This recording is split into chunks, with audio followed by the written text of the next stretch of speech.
Welcome back to our channel.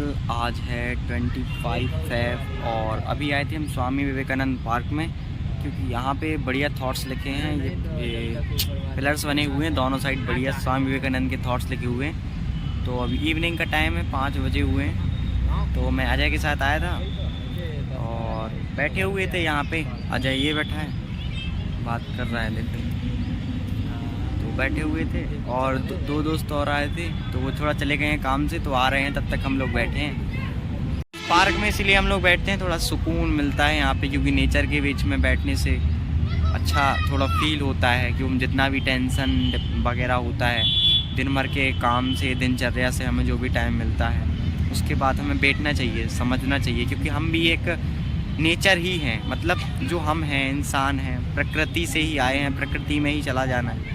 तो प्रकृति के साथ रहेंगे, प्रकृति के साथ चलेंगे, तो हमारा दोनों साइड से विकास होगा। और हमें भूलना नहीं चाहिए कि हम जहाँ थे हमें वहीं जाना है। तो प्रकृति के साथ रहना चाहिए, बैठना चाहिए, क्योंकि एक अजीब सा सुकून मिलता है। आपने देखा होगा जितने भी ऋषि मुनि बड़े लोग हुए हैं, और स्वामी विवेकानंद भी अपने इंडिया के इतने सारे इंस्पिरेशन हैं। और जैसे आप पौराणिक ग्रंथ पढ़ें और जैसे रामायण वगैरह में भी जाएं, तो जितने भी ऋषि हुए हैं, याज्ञवल्क्य, वाल्मीकि, गोस्वामी तुलसीदास, और मतलब भारद्वाज, जितने भी ऋषि मुनि हुए सब जंगलों में निवास करते थे। वो शहर और राजाओं के यहाँ महलों में वगैरह में कभी नहीं रहे हैं, क्योंकि उनको पता है ये सब भोग की चीज़ें हैं, कुछ टाइम के बाद सब चला जाता है। तो सब जंगल में ही रहते थे, क्योंकि वो सुकून उन्हें मिलता था जो कहीं नहीं मिलता था। और वैसे ही वो भक्ति और यज्ञ वगैरह करते रहते थे, और यज्ञ के थ्रू सिद्धियाँ अर्जित करते थे और कई शक्तियाँ अर्जित करते थे तपस्या करके। और मेन पर्पज़ रहता था हमें तपस्या करना, क्योंकि तपस्या करने से ही हम अपने वास्तविक जीवन के मूल्य को समझ पाते हैं। और जो हमारा ज़िंदगी का मोटिव होता है, जो एक पर्पज़ होता है, वो हमें यहाँ आने के बाद ही मिलता है। तो वो हमें ऐसे ही नहीं मिलता है। यदि आपको कोई चीज़ कहेगा कि आप ऐसा करो, तो आप नहीं मानोगे। जब हमें वो अंदर से एक प्रेरणा आती है, वो प्रेरणा ऐसे नहीं आती है। जब हम अपने अंदर को समझ लेते हैं, उसके लिए हमें ज़रूरत होती है तपस्या, भगवत प्राप्ति की। मतलब आप ये बोलेंगे आज मैं ऐसी बातें क्यों करूँ, ऐसा नहीं है। देखो, ये बातें मैं दिन भर करता हूँ, बट ये वीडियो में नहीं करता हूँ। लेकिन आज थोड़ा इस टॉपिक पे मुझे लगा, क्योंकि कोई टॉपिक नहीं था और कहीं घूमने नहीं जा रहा, तो बात करना चाहिए। तो आपसे बात कर रहा हूँ कि जीवन का उद्देश्य एक ही होना चाहिए कि भगवत प्राप्ति, यानी कि भगवान को प्राप्त होना है हमें। बाकी जीवन में कर्म करना है, क्योंकि कर्म की ही महत्ता है। श्री राम प्रभु महान है, श्री कृष्ण महान है, तो वो क्यों महान है, उसका एक रीज़न है कि वो कर्मों से महान है। ऐसा तो है नहीं कि किसी ने मतलब जैसे ही आए भगवान है तो सब मानने लगे। भगवान है बात अलग है, बट उनने जो कर्म किए वो अद्वितीय हैं। वैसे कर्म किसी ने नहीं किए, वैसे कर्म कोई कर भी नहीं सकता, इतने ज़्यादा विवेकशील। और भगवान श्री राम तो मर्यादा पुरुषोत्तम है। अगर आप रामायण देखेंगे अच्छे से, तो आपको पता चलेगा कि उन्होंने कितना त्याग अपने जीवन में किया।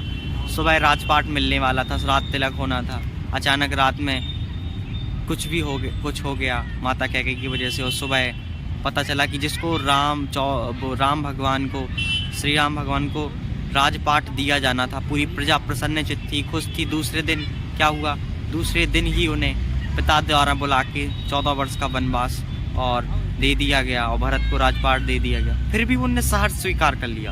उनके चेहरे पर क्षण मात्र का दुख नहीं आया कि ऐसा क्यों किया गया। उन्होंने पूछा भी नहीं, और सीधा तुरंत ही पिता की आज्ञा मान के, माता की आज्ञा लेके वन की ओर चले गए। और सबसे अच्छा धर्म निभाया उनकी पत्नी माँ सीता ने, जो कुछ भी नहीं सोचा और अपना पति का साथ देने के लिए एक क्षण में ही उनने अपना सब कुछ, राजपाट महलों का सुख त्याग दिया और सीधे वन में चली गई। और कहा तक ये जाता है कि जो सीता जी थी, वो तो जब चलती थी तो गुलाब की पंखुड़ियाँ भी उन्हें चुभ जाती थी। तो वो बताओ, सारा सुख त्याग के महल का, और चली गई, वन में चली गई। और वह एक अच्छे भाई दास का कार्य किया लक्ष्मण जी ने, तो वो भी साथ उनके गए। कितना बड़ा।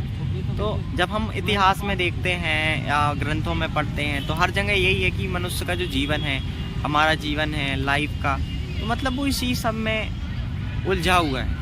मतलब उलझा तो है, क्यों उलझा हुआ है, क्योंकि मुसीबतें हैं लाइफ में। जब भगवान को भी कष्ट मिले हैं, अब वो भगवान थे तो उन्हें सहर्ष स्वीकार कर लिया। अब हमारी प्रवृत्ति है कि हमें कुछ अच्छा नहीं मिलता तो हम उदास हो जाते हैं और हर पल यही इच्छा करते हैं कि हमारे साथ अच्छा ही हो, जबकि हमें पता है कि कोई भी चीज़ एक साथ नहीं हो सकती, हर चीज़ अच्छी नहीं हो सकती और हमारे साथ अच्छा अच्छा हो ऐसा भी नहीं है, बुरा बुरा हो ऐसा भी नहीं है। आज यदि हम खुश हैं, प्रसन्नचित हैं, तो पक्का है कि कल हम उदास भी रहेंगे और उदास रहेंगे अच्छी बात है, क्योंकि जीवन में ना उतार चढ़ाव आते रहते हैं। और सबसे बड़ी बात, यदि हम ये उतार चढ़ाव सह सकते हैं और सह लेंगे तभी तो हम मजबूत बनेंगे ना।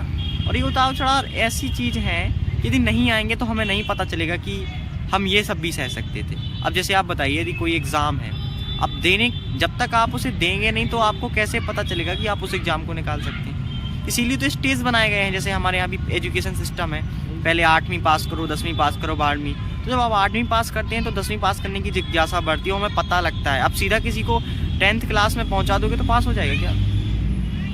नहीं कह सकते पास हो पाएगा, क्योंकि एकदम से किसी को कोई चीज़ नहीं दे सकते ना हम।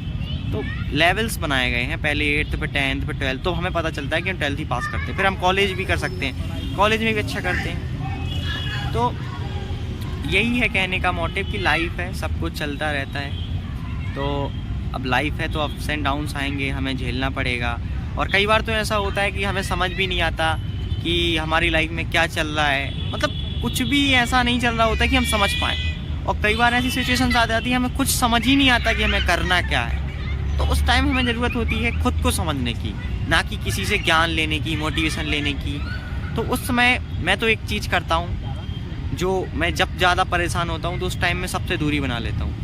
अब दूरी बनाने का मतलब पर्पज़ गलत है, मुझे पता है ऐसा करना ठीक नहीं है, बट मैं क्या करता हूँ, उस टाइम पे अकेला रहना पसंद करता हूँ और जो क्वेश्चंस होते हैं उनको नोट डाउन कर लेता हूँ और उनके आंसर खोजता हूँ। क्योंकि यदि मैं उसी टाइम चाहूँगा तो नहीं मिल रहा, उस टाइम क्विक सॉल्यूशन लाइफ में तुरंत कुछ नहीं मिलता, तो हमें थोड़ा सब्र करना होता है। जैसे आप कहीं जा रहे हैं, बीच में सिग्नल आ गए तो रेड बत्ती जल गई, इसका मतलब थोड़ी देर के लिए रुक जाओ, उसके बाद वो रेड हमेशा तो नहीं रहेगी, ग्रीन हो जाएगी।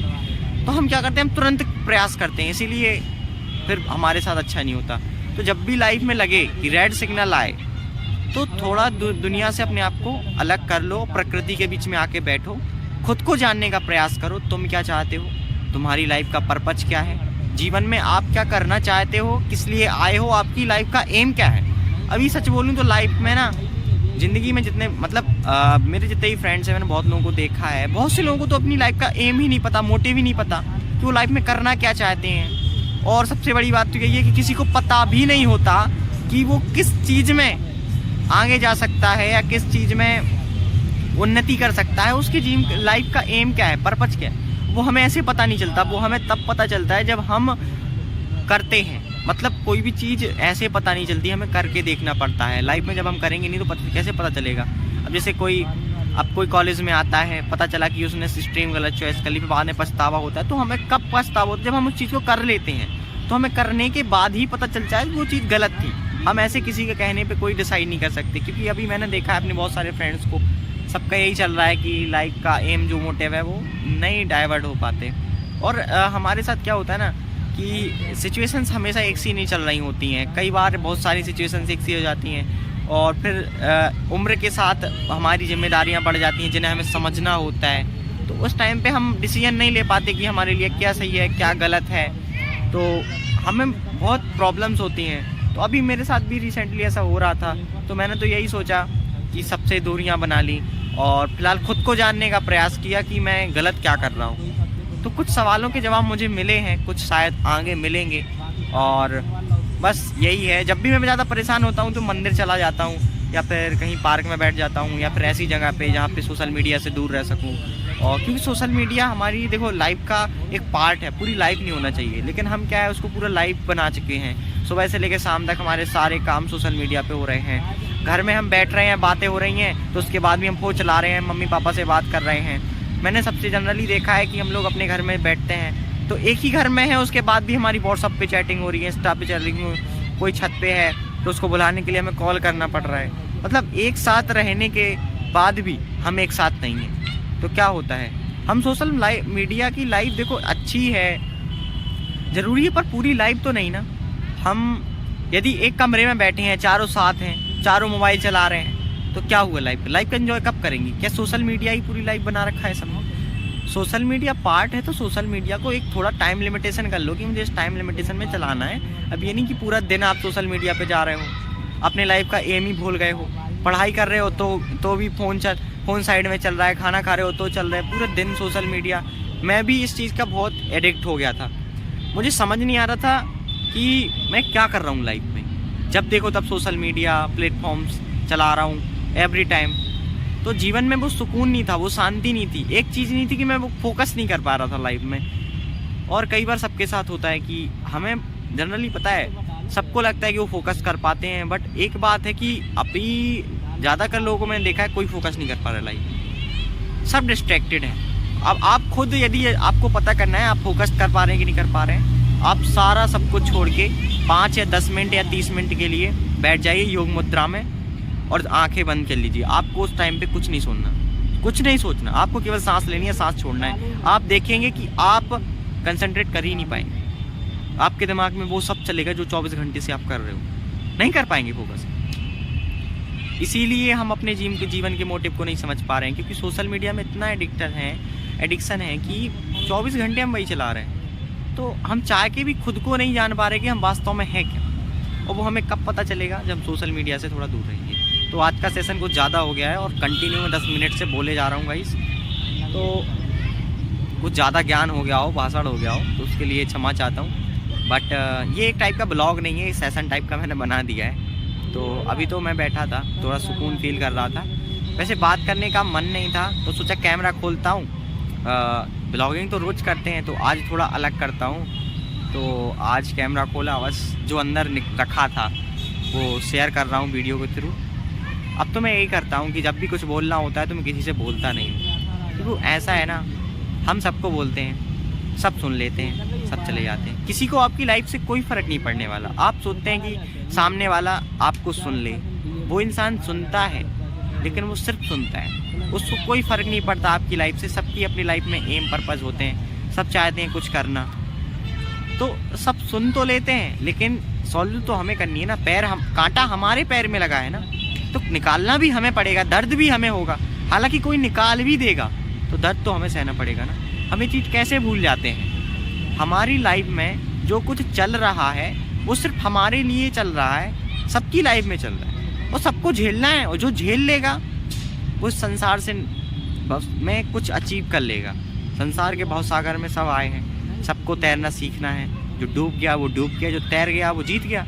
तो हमें निराश नहीं होना है, हमें समझना है, उस चीज़ पर ध्यान देना है।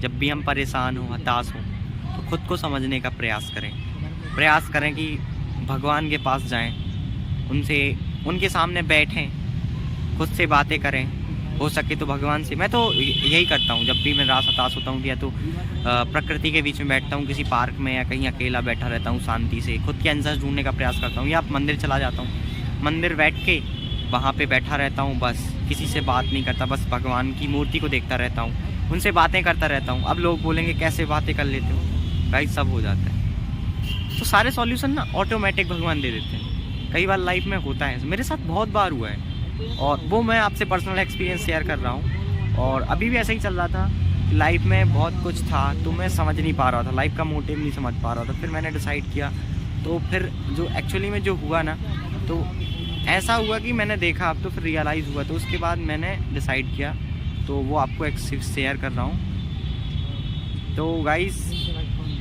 आज का सेशन कुछ ज़्यादा बड़ा हो गया है, तो ये वीडियोस मिल जाएगा, क्योंकि ये ब्लॉग नहीं है, एक सेशन था। तो कैसा लगा कमेंट में ज़रूर बताएं। और यदि आप चाहते हैं, यदि ऐसे ही टॉक्स, मोटिवेशनल टॉक्स अगर मैं आपसे करूं, तो आप कमेंट में भी आपको मतलब क्वेश्चंस डाल सकते हैं। और मैं इंस्टाग्राम पे भी एवरी संडे लाइव आने का ट्राई करूंगा, और अगर आप वहां अपने क्वेश्चंस रख सकते हैं, क्वेश्चंस कीजिएगा, मैं आपको रिप्लाई ज़रूर करूंगा। और ये जो मैंने आज बोला है ट्राई कीजिएगा, और मैं भी उसको फॉलो करता हूँ, करने का ट्राई करता हूँ। तो मिलते हैं नेक्स्ट ब्लॉग या सेशन में, तब तक के लिए बाय। आज का सेशन कुछ ज़्यादा बड़ा हो गया है, तो ये वीडियोस मिल जाएगा, क्योंकि ये ब्लॉग नहीं है, एक सेशन था।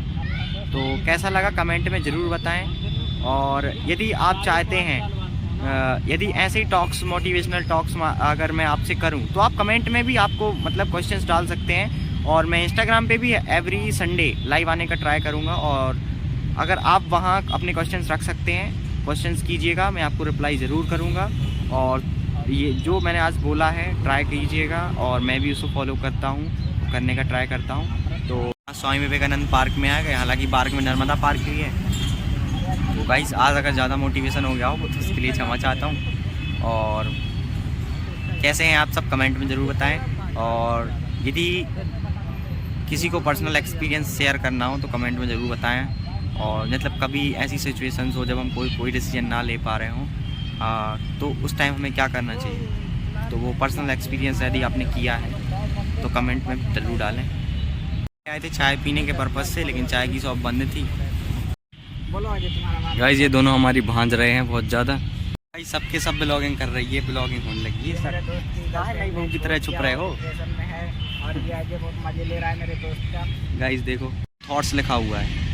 गाइस कितना मस्त बोला है स्वामी विवेकानंद जी ने कि जिस शिक्षा से हम अपने जीवन के व्यक्तित्व का निर्माण कर सकें और मनुष्य बन सकें, चरित्र गठन कर सकें और विचारों का सामंजस्य कर सकें, वही वास्तव में शिक्षा है। ऐसी शिक्षा क्या जो हमें ओनली मार्क्स दे और मार्क्स के अकॉर्डिंग जज करे, और एक्चुअली में हमें नॉलेज कुछ ना हो, ओनली मार्क्स हो। हम आप ही खुद बताइए ऐसी शिक्षा का क्या फ़ायदा कि हमने 10th 12th में अच्छा % बनाया, कॉलेज अच्छा किया, उसके बाद हमारे पास एक जॉब नहीं है। क्या ज़िंदगी की मतलब जितना भी पढ़ा है उसका पर्पज़ एक जॉब करना है? आप बताइए। इतना पढ़ के सिर्फ एक 20-30 हज़ार की जॉब करना, यही पर्पज़ है लाइफ का? यहीं तक है। उसके बाद ये कुछ नया कर सके। मेरे हिसाब से यदि शिक्षा बोलें तो सही शिक्षा वो होनी चाहिए जिससे हम जितना जानते हैं उससे कुछ अलग कर सकें, मतलब एक्स्ट्रा कर सकें। जो अभी तक हो चुका है, जितनी शिक्षा आ चुकी है, नया कुछ बना सके। जैसे साइंटिस्ट हैं, उन रिसर्च करते हैं, तो एक्चुअल में सही शिक्षा वो है कि जो उनने पढ़ा है उससे कुछ नया डेवलप किया, कुछ नया अपने जीवन को सुधारा, जीवन में कुछ नई चीज़ें आई, नए अनुसंधान की, वो शिक्षा है। शिक्षा वो नहीं जो हो चुका उसी को हम पढ़ते रहें। जैसे मैथ्स है, मैथ्स हम पढ़ते हैं तो जो फॉर्मूले पहले लिख चुके हैं उन्हीं फॉर्मूलों को पढ़ के एग्ज़ाम में रट के छाप के नंबर लाते रहते हैं। ये कोई शिक्षा है? और इसी के अकॉर्डिंग हमारे पेरेंट्स, फैमिली, सोसाइटी जज कर लेते हैं कि हम इंटेलिजेंट हैं। हाँ भाई सच बोल रहा हूँ, मैंने खुद रियलाइज़ किया है। मैंने भी स्कोर कार्ड बना के रखे हैं, लेकिन आज ये हालत है कि मैं कॉलेज में फ़ेल हो रहा हूँ। तो इसके अकॉर्डिंग लोग यही कहेंगे कि मुझे कुछ नहीं आता। एक्चुअल में कुछ नहीं आता, क्योंकि विकास दिव्यकीर्ति ने कहा है कि बहुत कम लोग जानते हैं कि वो बहुत कम जानते हैं। यही है कि जीवन में सब कोई सब कुछ नहीं जानता है, सब लोग थोड़ा थोड़ा जानते हैं। यदि आप ज़िंदगी में कुछ करना चाहते हैं, सीखना चाहते हैं, तो सबसे थोड़ा थोड़ा सीखिए, आप सच में बहुत ज़्यादा जानने लगे। गाइस आपका एक क्रिएटर स्टूडियो खुल गया। कितनी इनकम आती है आज रिवील हो जाएगी यूट्यूब से। खोलो स्टूडियो। नहीं भाई यार, गाइस स्टूडियो खुला हुआ है। कोई इनकम नहीं दिखाएंगे कितने डॉलर बना है। गाइस अभी थोड़ा और टाइम, इकट्ठा आएगा पेमेंट जब आएगा, अभी थोड़ा टाइम है गाइस, अभी रिवील नहीं करेंगे पेमेंट यूट्यूब का। पार्क है, मैं आपको दिखाता हूँ। यहाँ पे पूरा कितने अच्छे फ्लावर्स लगे हुए हैं। यहाँ पे पानी बंद है आज। और इसका ब्लॉग थोड़ा आपको अजीब सा लगा होगा, क्योंकि आज के ब्लॉग में मैं कहीं गया नहीं, पार्क ही में था पूरे टाइम। थोड़ा सा भाषण दिया जो मैं सबको देता रहता हूँ। आज पहली बार ऑन कैमरा दिया है तो थोड़ा ऑकवर्ड लग रहा था। तो अगर आप प्यार सपोर्ट बनाएंगे तो ये भाषण चलता रहेगा। तो चलो फिर से चलते हैं अपनी वही जगह पे। ये लोग बैठे हुए हैं, ये स्वामी विवेकानंद का स्टैच्यू है। ये देखो सनसेट है। आ रहे हैं रूम पे।